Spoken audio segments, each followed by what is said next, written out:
Hey you guys, it's your girl T, and it's time for another recap of As the Ratchet World Turns, aka Love and Hip Hop New York. So we tuned in this Monday to watch this show, and this Monday's episode was just as ratchet as ever. So let's go ahead and get the recap started. On the opening scene, we had Peter Bums, and he's there with Amina. He came back safely from Barbados. Amina's going into labor. She's getting ready to have the baby. And then he basically admits to Amina that he spoke to Tara and that he's done with Tara. He's over it. But Amina knows deep down inside that he's not done with Tara, that basically Tara made the choice for him. And, it starts making Amina cry. She's really, really hurt by the situation. Peter does nothing to alleviate that. He doesn't even say that, oh, no, that's not what happened and Tara didn't choose. He just allows her to just keep crying. And I'm like, why is he watching this woman stress out while she's in the middle of giving birth to their child? I mean, this whole situation is just a mess. If this doesn't show you how trifling Peter Bums is, I don't know what will show you. I mean, this whole situation was just a mess. And to see her in labor crying like that, knowing that he basically is just choosing her second and choosing this child second, it was really, really heart-wrenching. But again, Amina put herself in this situation, so I can't feel too bad for her. Moving on to the next scene. So in the next scene, we have Erica Mena, and basically Erica is meeting with Rich Dollar. She's done some soul searching, and she basically wants to, bury the hatchet, bury the beef. She doesn't want to be mad at him and, basically accuse him of owing her money when she made no money off of her single. So she goes to talk to Rich, and she tells Rich that her and Sid are now broken up, and then she wants to know why, so that she can't keep a relationship. And Rich reminds her that basically she built her entire persona off of being crazy, off of being wild, and until Erica changes, her persona, she changes her attitude, she changes her demeanor, she's always going to have a hard time being able to stay in a relationship. So Erica says that she understands and she's going to try and do better, and that basically she's happy that Rich Dollars is back in her life. Moving on to the next scene. So in the next scene, we have Chrissy, aka the mob wife reject. So Chrissy's here and she has a new wig. I want to know how many wigs does Chrissy own, because every scene this woman has a new wig on her head. So anyway, she's meeting with Chink, and she's basically apologizing to Chink for wilding out on him on the studio. And she's saying that she just has trust issues with him because Chink is still married and she wants them to move on. She wants them to be together. She wants to start a family. She's like, you have kids. I don't have any kids. I want us to settle down and really be together. And Chink is looking at her like, bitch, I don't want any more kids. You know what I'm saying? I have my kids. I'm still dealing with all this with my wife. I'm not ready to go there yet. I'm going to divorce her, but you can't rush me into divorcing her. There's a lot of stuff that we have to work out. And Chrissy's like, what do you mean I can't talk you into divorcing her? Like, you should have been divorced. So, I don't understand what the holdup is. And it's obvious that Chink doesn't want to talk about it. But my thing is, how are you trying to plan a family around a married man? How are you dating and screwing a married man and in the same breath trying to plan a family with him? Like, the whole situation makes no sense. This dude is still married to somebody else. This dude is still connected to this woman regardless if they're divorced or not. They have children together. So Chrissy needs to really think this through before she tries to call herself getting pregnant by Chink. Moving on to the next scene. So in the next scene, we have Yandy, and Yandy's meeting with her college best friend, and her college best friend's name is Candy. So I'm sitting there like, okay, Candy and Yandy, if this shit ain't staged by Mona Scott, I don't know what is. So anyways, they go to meet up, and she announces to her friend that she's pregnant again. And her friend does not seem too excited and too elated. Her friend actually has common sense, and she's telling Yandy, like, why would you put yourself in that situation again? Why would you get pregnant by him? You don't know if he's going to go away for a long time. Look how much you struggled, emotionally when he wasn't there with you in the mirror for this past year. And it's obvious that Yandy doesn't want to hear it. And Yandy's like, well, we haven't really talked about that. But obviously this baby's a blessing. She was meant to be here. And her friend is just giving her the side eye. And I don't blame her friend. A lot of folks act like Yandy and Mandisi's relationship is some type of relationship goal. But I give them the side eye. I don't give a damn. This shit is not cute that she's pregnant again by this man and he has time hanging over his head. And Yandy even admitted to her friend that her and Mandisi's have yet to talk about, if he goes away for a long time, what their plans are, what they're planning on doing. So this whole situation is a mess. Moving on to the next scene. So in the next scene, we have Rich Pennies and Crisco, and they're basically in the gym and they're working out. And Crisco invited Rich Pennies to come down so that way he could get some advice from him.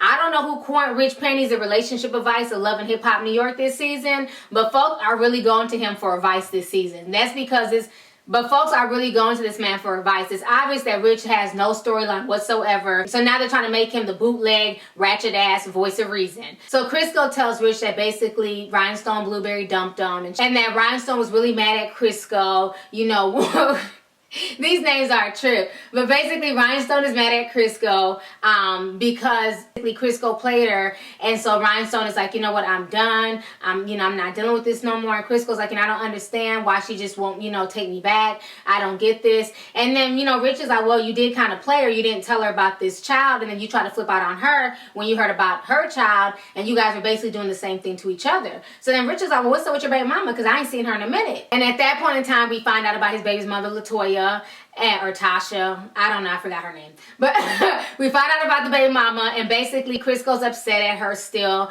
because he said that he was grinding, he was in the studio, pulling all-nighters and getting his production on, and he came home to an empty place, and basically his son, his daughter, and his baby mama, they bounced. She took everything out their apartment, put it in a moving van, and drove her ass down to Atlanta. And now he's been stuck having to fly down to Atlanta, once a month to go see her and the kids. So he's kind of caught in this triangle between New York, Atlanta, and LA. So this whole situation is just a hot, ratchet mess. Moving on to the next scene. So in the next scene, we have Crisco and his baby mama, Tasha, LaToya, Latavia, I don't know. But he goes over there to go meet with her, and we get a chance to see her. And basically, she's saying that the reason why she left was because she was just so hurt by everything Crisco was putting her through. She held him down, and he just kept cheating on her. He just wouldn't be faithful to her. And Crisco admitted that, he was, a shitty boyfriend, and that he had no business cheating on her because she held him down. She was there when his brother got killed. She was there when he didn't have anything. And so he understands LaToya, Latavia, Tasha's frustration. But, there's nothing he can do because he's going to be a man. So then he proceeds to tell Tasha that he really loves her. He really wants to, be with her and be with his kids, but that he's torn and that he's talking to another girl. So now Tasha's like, what the fuck? What do you mean you're talking to another girl? So she had no idea about Rhinestone Blueberry being the other woman. So Crisco decides to come clean and basically let her know that, he's been messing with Rhinestone, and he's been, flying to LA. So now she's mad, and they start arguing and going back and forth. All of a sudden, Crisco turns into Drake. He goes from 0 to 100 real damn quick. He starts flipping out on her, and he's like, you just don't understand. You know what I'm saying? I'm trying to be honest with you. I'm trying to tell you what it is, and you're snapping on me. And I'm like, how the hell did he turn this around on her? You're in the wrong. You were supposedly in a relationship with her off and on. You kept playing her and cheating on her, and now you're mad because she's upset. So because you're confessing, it's supposed to be okay?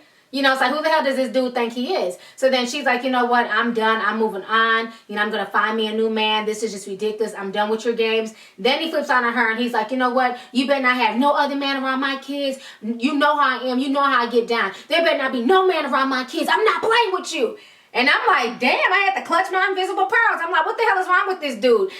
Dudes kill me with that shit. They want to dictate who can be around their children, but yet and still, they're not even around their children. If you don't want no other man around your child, then you need to be in the household. You need to be around your children more than once a month. You know what I mean? Crisco's just full of shit. Old girl needs to move on and find herself a good man because he's never going to settle down. He wants to be a pimp, a player. He wants to have his cake and eat it too, and she needs to stop putting her life on hold for Crisco. Moving on to the next scene. So in the next scene, Amita Caterpillar has her baby, and her baby girl is so adorable. It looks like she has Amina's mouth, like the shape of her mouth. I hope she doesn't have Amina's overbite, but the baby is just beautiful, and Peter's just kissing on the baby, and it's just irritating me because I'm like, he shouldn't even be around this child. He's such an asshole. And now he's trying to act all lovey-dovey and, teary-eyed and shit. But you done put this woman through so much damn stress to the point where she almost, she could have lost the baby, due to all this stress. But I'm glad that the baby's here, and I'm glad that the baby's okay. I don't know how long this relationship is going to last. I don't see the relationship lasting much longer. Hopefully he can be a father to this child like he's trying to be a father to Tara's 2 kids.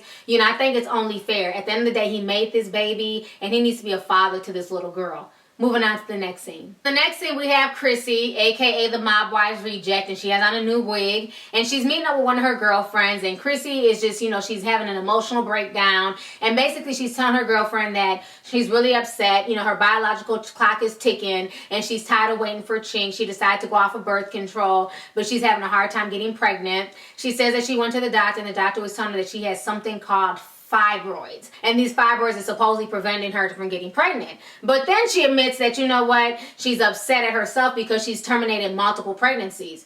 So when she said that shit, I'm like, what? Like, did you just say that you terminated multiple pregnancies? If you terminated multiple pregnancies, meaning that you had multiple abortions, that's why you can't get pregnant. People who have multiple abortions like that, it can affect you getting pregnant. So don't blame this shit on fibroids. Blame it on your ass being trifling and killing all your damn babies. She's sitting here acting shocked like, oh, I only terminated a few pregnancies, but I don't understand why I don't have no kids. The reason why you don't have no damn kids, Chrissy, is because you done killed all your damn kids. I mean, this whole situation is just a mess. Moving on to the next scene. So the next thing we have Rich Pennies and Sin Santana. So Rich decides to be a big person and reach out to Sin and basically, let Sin know that he understands that even though Eric and Sin have broke up, there's no hard feelings between them, and basically to let everything that happened last season be water under the bridge. So Sin comes through and she agrees, and so Rich said that he really wants to work with Sin, that Sin's a beautiful girl, and that she could be the face of his new liquor line. So now Sin is really excited, but she also wants something from Rich. She wants Rich to help produce an album for her, or a little single for her.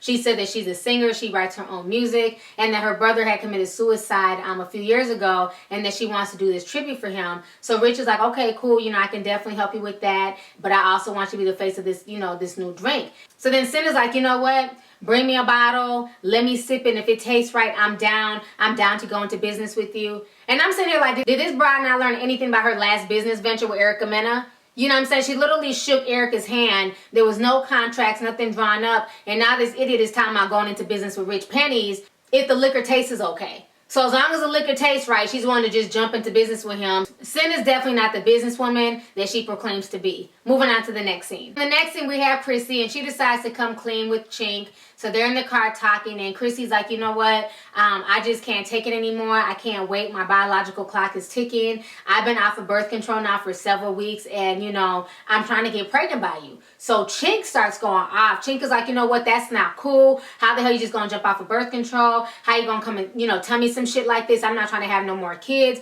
And I'm sitting here, and she's really mad at Chink for flipping out on her. She doesn't see what the big deal is. And I'm sitting here looking at this like, this makes no sense. This man is still married. He's clearly telling that he doesn't want to have any more children. And your big grown 40-year-old ass is really sitting up here trying to trap this man. If this doesn't show y'all that thoughts come in every race, every age, every color, and every ethnicity, I don't know what will. She's acting like a little 19-year-old chick with no common sense. She's acting like a straight up thought right now. She's not acting like a 40-year-old woman. And she needs to start acting her age and start being more mature. You don't sit there and try and trap a man and assume that he's going to be there for you and this child. If you're trying to build a relationship with him, you need to be honest with him and let him have a say in this pregnancy. I mean, this to me is just damn ridiculous. Moving on to the next scene. We have Erica Mena and Rich Pennies. So she's going back over to Rich's house. She claims that she's been working out even though she has on a face full of makeup and her hair's done. So she's over there. And basically, Rich decides to break the news to Erica that, he met with Sin and that they're back cool, and that he's going to be helping Sin with a little single or album that she wants to work on. It's going to be for charity. It's going to be about suicide prevention and things like that. So now Erica is pissed off. She's like, I don't understand how the hell you're going to work with my ex-girl. Why y'all working together? This is not cool. I'm just tired of people playing me. And Rich is like, I don't owe you anything. This is business. You know what I'm saying? It's not like she's signing a contract. It's not like she's getting paid. We're just going into business together. I'm trying to help her with this, and in return she's going to be the face of my new liquor line. So now when Erica hears that, Erica flips the hell out. She's like, how you gonna look out for Sin before you look out for me? I was your homegirl. I was your girlfriend. I was the one who was down for you. I helped you out. How you just gonna turn around and start making her the face of your liquor line? And Rich is looking at her like, it is what it is. You're not my girlfriend. I don't owe you anything. If I want to use Sin on this, I can use Sin. Why are you so pressed? So that whole situation was a mess. Erica gets pissed off. She storms out the room, and then Rich is left to himself, secretly smiling because he done stirred up some more shit. So anyways, that was my recap for this week's episode of Love and Hip Hop New York.